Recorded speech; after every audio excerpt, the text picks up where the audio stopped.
Hello.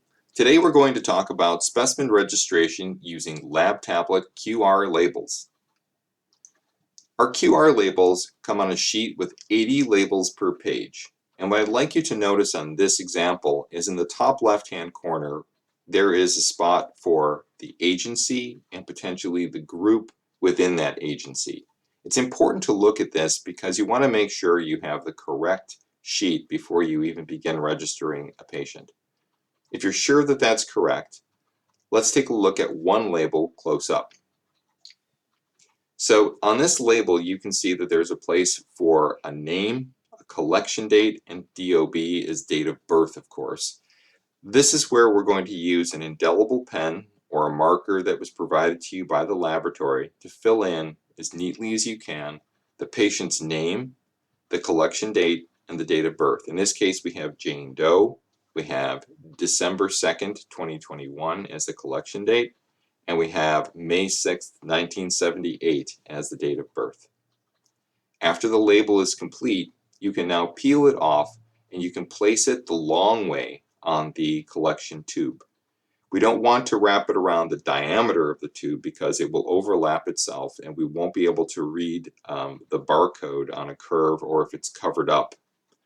So make sure you put it on firmly and it's well affixed to this tube. And when it's done, you can then show the label to the patient for them to scan. Do not give them the collection tube. You're going to hang on to that tube until they're finished with the registration process. After they scan the QR code, the patient will be brought to a screen that looks something like this on their phone. It says LabTablet Patient Information. Now this screen is going to ask them for a little bit about themselves, where they live, something about their insurance, and eventually they'll be finished and they'll come back to you showing you that they're complete with this whole process. Once they start on this form, they don't need to be in your presence. They can go off on their own and they can do this registration by themselves. They'll come back to you when they're completely finished. In the meantime, you'll hang on to that empty specimen tube with their name on it. So let's go over what the screens are just in case you get any questions. So as we said, the very first step is demographics. So you have the name, the birth date, gender, and we also have a spot for mobile number and email address. Now, one of these is required, but we request that you ask them to provide both if possible.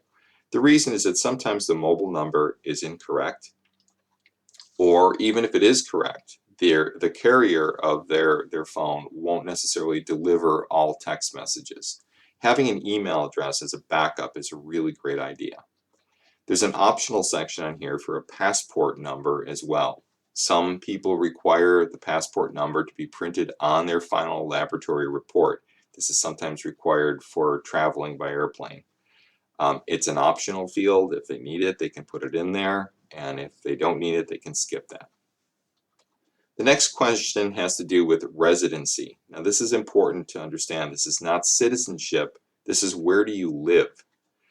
This is required for qualification for certain programs like HRSA, the CARES Act, which pay for the testing.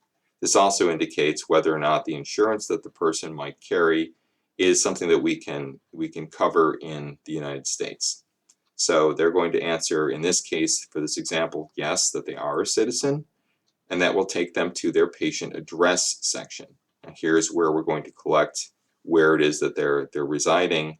This is important for track and trace purposes. So if you get the question, why do you need my address? It's because if there is a positive, the Centers for Disease Control and the local Department of Health need to know where you live so they can contact trace.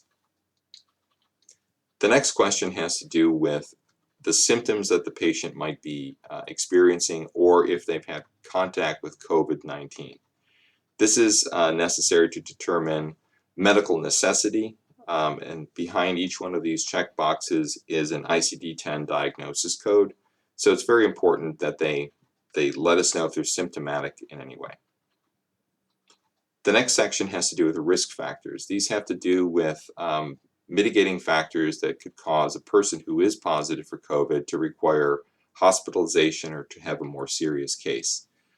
This is a request from the CDC and the Department of Health to understand which people are at greater risk than others. There's also a question about vaccination status, and obviously this is a very political issue. If somebody doesn't want to answer that question, there's an option to decline to answer that question. Next, we have the type of test that the person will be administered. So we have, in this case, just a single test, saliva. If you have other options, they will be presented on the screen, but in most cases, there's just one. You could have an anterior nares test, nasopharyngeal, oral PCR, saliva, or one of the rapid tests. Once they choose their test, we'll go into their insurance coverage information. First question asking if they have insurance. If they do, we're going to go down this track. If they say no, it will go to the the CARES Act for COVID-19. And it has similar questions, but this is more complicated, so we're going to go over the insurance side of things first. So we're going to choose Aetna as our payer here, and after we've chosen Aetna from the list, the next question will be about what's my subscriber ID, who is the subscriber, and what's the relationship of the subscriber to the patient. Is it self? Is it spouse? Is it child? When that's done, we will now be asked to take a photo of the insurance card. So this will bring up an option for them to use the camera, or if they want to look for a file that's on their phone, they can also load a file that pre-exists. They don't have to take a picture. Once they've got the camera selected, they can point it toward their card and take a clear picture of it. And if the picture is successful, you'll see at the bottom of the screen it says photo received right above the next button. At this point, they're done. So they can come back to the station where you are, and it will say, thank you, patient name, serial number. Please show this to the attendant. At that point, you will look for the matching tube, verify that the number is exactly the same as it is on the patient's screen, verify that the name is the name that you wrote down, and if it matches, you can either give them the tube if it's a saliva collection and they can do it themselves, or you can begin a swab collection for them. If it's a swab, you can then take the sample at that point. They would still not be required to touch the collection tube whatsoever. You put the swab into the tube when you're finished with it. You put the cap on, make sure that it's very tight, and then you're ready to send it to your courier to take to the lab. If you have any questions, you can ask your lab representative, and they will be happy to help you. Thanks for watching.